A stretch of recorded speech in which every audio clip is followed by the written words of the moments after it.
Hello student, myself Digant Sakhiwala. I am your science teacher. Today we will continue chapter number 10, gravitation. In this chapter we are going to learn about the thrust and pressure. Okay, so there are so many questions are there. Why the area of tire is more? What is the reason that area of tire is more? Second question, why we can cut vegetables by knife easily? Third question, why we can insert the pin easily in the cardboard or notice board? Why we can insert the nail easily in the wall? Why the area of base of the building or the dam is kept broader? Okay, so all these answers are there in the thrust and pressure. So what is called thrust? Thrust is a force acting on a perpendicular direction. So thrust is a one type of force which act on the perpendicular direction. If this thrust act on the perpendicular direction on unit area, then it is called pressure. So pressure, the force acting per unit area in direction perpendicular to it, is called the pressure of the surface. So dear student, we can write the formula of pressure. P equals to thrust divided by area. Thrust is nothing but force applied on the perpendicular direction divided by A. So force unit is Newton. A is meter square, so Newton per meter square. Okay, dear student, to give the one scientist honor, the unit of pressure is Pascal. So Pascal is represented by PA. So we can say that from this equation that if area is less, force is more. If area is more, force is less. So now we can explain all the activities that we experience in our daily life. So surface area of the knife is less, and because of this reason we can cut easily by the knife. So whenever we cut the vegetables by knife, why we can cut? Because the surface area, the edge of the knife is sharp, surface area is less, so we can easily cut because we can apply maximum force.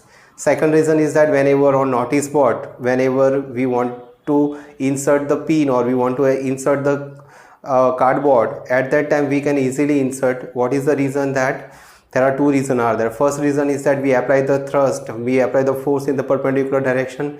Second reason is that the one point, the end point of the pin is 0.8, surface area is less, so we can apply the maximum force.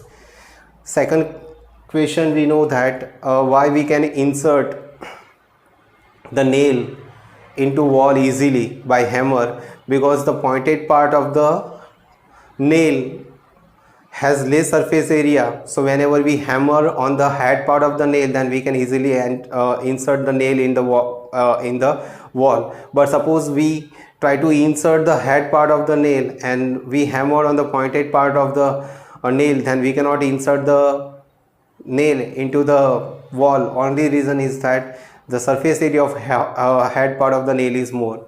Dear student, we know that whenever we take the bottle and bottle has two ends, first end in that surface area is less and the down part are that surface area is more. So surface area is more, that is stable. Now if you try to invert the bottle, at that time the surface area is less, so the most probably the bottle is not stable for the long time.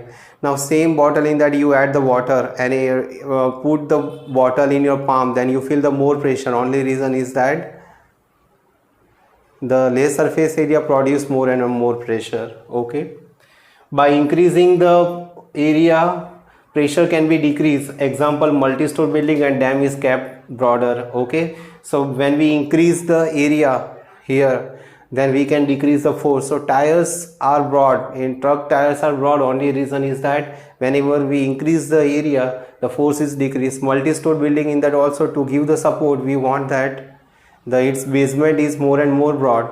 Okay, or dam basement are that is also broad to reduce the force. Okay, so this is all about the thrust and pressure. Now we are going to learn about the Archimedes principle and floating body. Dear student, when we are doing swimming, at that time we feel that our body is lighter. Okay, so why we experience this thing? Because of the buoyant force and the buoyancy. Buoyancy means what? The net upward force acting on the object, okay, in the upward direction, that is called the buoyancy, and whatever force we experience, that is called the buoyant force. The property of a liquid to push the immersed object in upward direction is known as the buoyancy. Okay, the net upward force acting on a partially or completely immersed in a liquid is known as the buoyant force. Okay, so whenever we throw stone in the water, at that time the weight of the stone is decreased. So Why the weight of the stone is decreased? Because of the net upward force acting on the upward direction. Now to understand this, we carry out one activity. Take one stone and tie with the rubber band and measure the length of the rubber band. Now same, dear student, when we put the stone with the rubber band in the water, then what happened? The length of the rubber band is decreased, okay, because net upward force acting on the stone. Okay, whatever the force acting on the stone, that much amount of water is going outside, and that much amount of water we can know by the Archimedes principle. Okay, so when an object is partially or completely immersed in a liquid, the buoyant force acting on it is equal to the weight of the liquid displaced by the object, which is called the Archimedes principle. So this is all about the thrust and pressure, Archimedes principle, and floating bodies. Dear student, we try to understand the application of Archimedes principle. Archimedes principle is used in designing the ships and submarines. Okay, so generally ships are floating on the water, or it is moving on the water, whereas submarine is going inside of the water. Lactometer used to determine the purity of milk. So whenever you want to check that in the milk more water is present or some other thing is added, that purity we can know by the lactometer. Hydrometer is used to determine the density of liquid. Hydrometer is used to determine the density of liquid. Okay, many times honey or other liquids are there which are not pure. At that time it is used to find the purity of the liquid by the hydrometer. Dear student, we are going to learn about the relative density. First we try to understand what is density. Mass in unit volume is called the density. So density equals to mass upon volume. Mass means m, volume means v. So we can write kilogram per meter cube.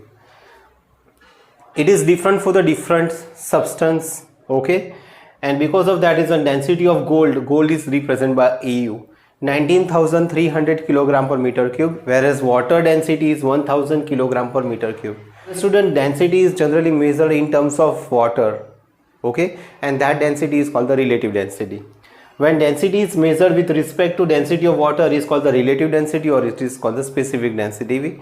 So relative density of object or the specific density of object equals to density of object upon density of water. Okay, relative density has no unit because here kilogram per meter cube, in the denominator also kilogram per meter cube, numerator and denominator both are kilogram per meter cube, so both are cancelled, so it has no unit. Okay, suppose I want to find out the relative density of gold, then relative density of gold equals to density of the gold, that is given 19,300, and the density of water is given 1,000. If we divide, then we get 19.3. Okay, so this is all about the relative density and Archimedes principle.